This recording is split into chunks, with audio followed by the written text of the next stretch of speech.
Assalamualaikum warahmatullahi wabarakatuh. Salam sejahtera untuk kita semua.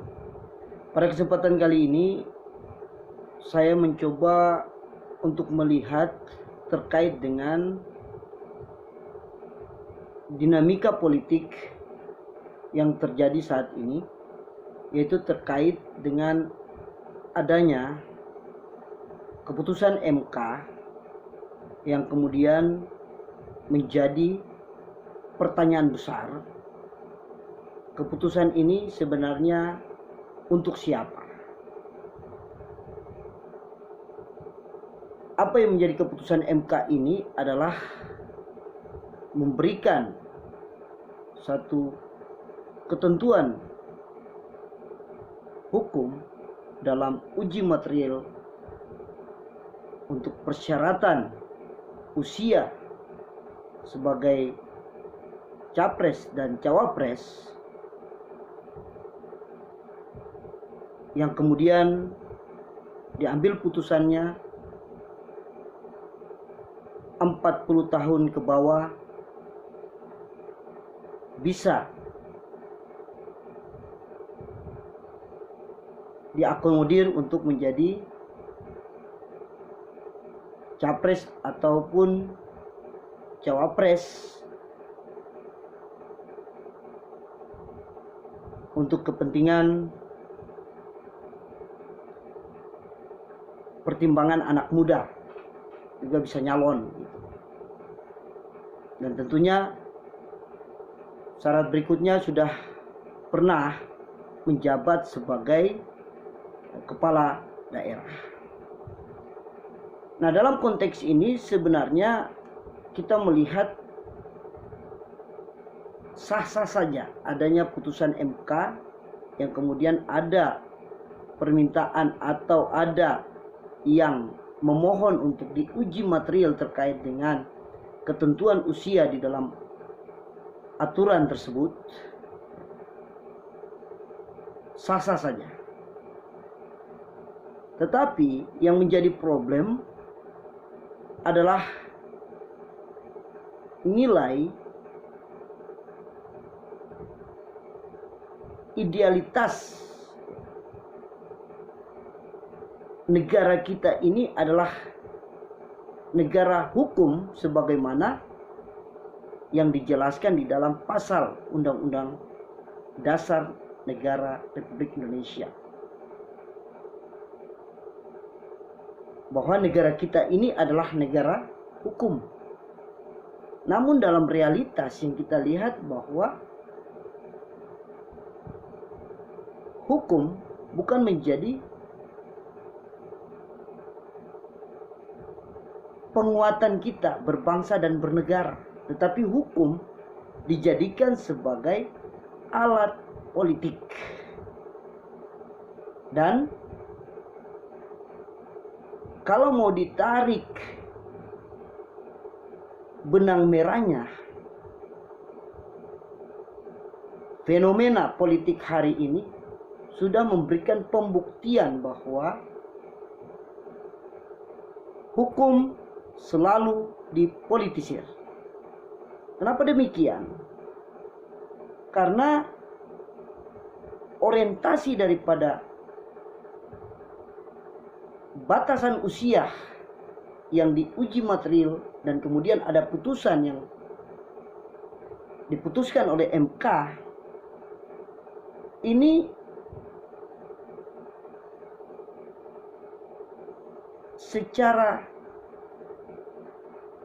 terang benerang semua orang bisa membaca bahwa ada konspirasi politik, ada benang merah yang terikat yang berpengaruh terhadap keputusan MK tersebut. Untuk apa?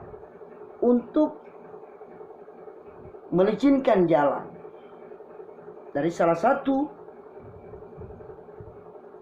tokoh, katakanlah beliau adalah presiden kita Joko Widodo, yang mempunyai anak yang akan didorong maju sebagai cawapres dari salah satu capres yang lagi mencuat saat ini. Nah, ini dinamika yang saya kira catatan buruk bangsa kita. Catatan buruk bangsa kita. Dan sebagai anak Papua, sangat jelas, sangat tegas saya menyampaikan bahwa sangat menyayangkan hukum kita dipermainkan. Hukum kita bisa diotak-atik untuk kepentingan kekuasaan. Pertanyaan besar, mau kemana bangsa kita ini?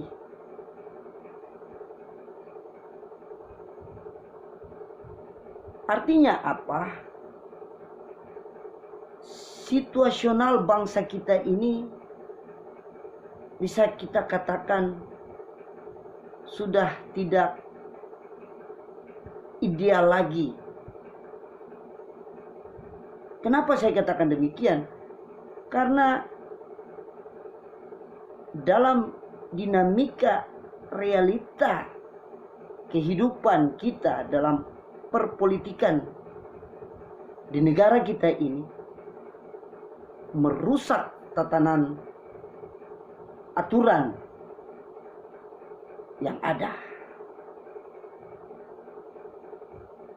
Dan ini menjadi bahan perenungan untuk kita semua. Sebagai anak bangsa, kita punya tanggung jawab untuk melihat hal ini. Karena kita tidak mau bangsa kita ini bubar. Kita tidak mau bangsa kita ini diacak-acaki untuk kepentingan kekuasaan belaka.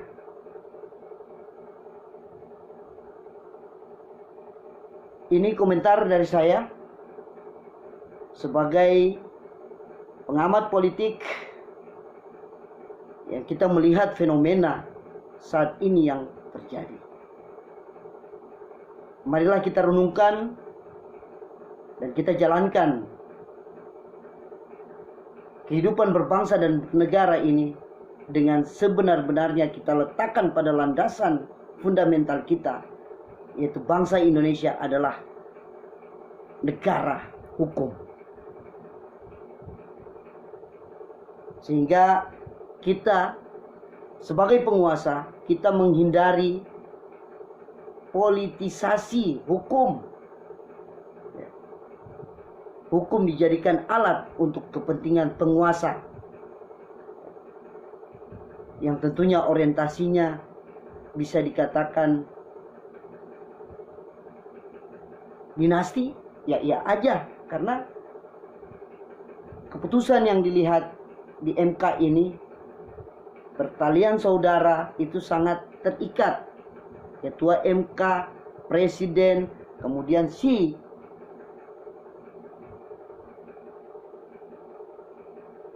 anak yang kemudian akan didorong maju nantinya. Mari kita menilai mana yang terbaik dan kita memberikan kritikan bukan untuk menjatuhkan, tetapi kritikan yang kita berikan ini adalah untuk kebaikan bangsa ke depan. Marilah kita kuatkan bangsa kita. Kita menjaga marwah pejuang bangsa ini. Dan hari ini jangan kita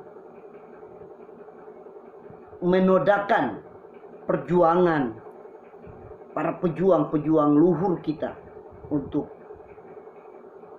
kewibawaan bangsa kita ini. Itu saja yang dapat saya sampaikan. Mudah-mudahan menjadi pencerahan untuk kita semua. Salam Indonesia, selalu berdiri tegak, selalu berwibawa. Kami ada untuk Indonesia.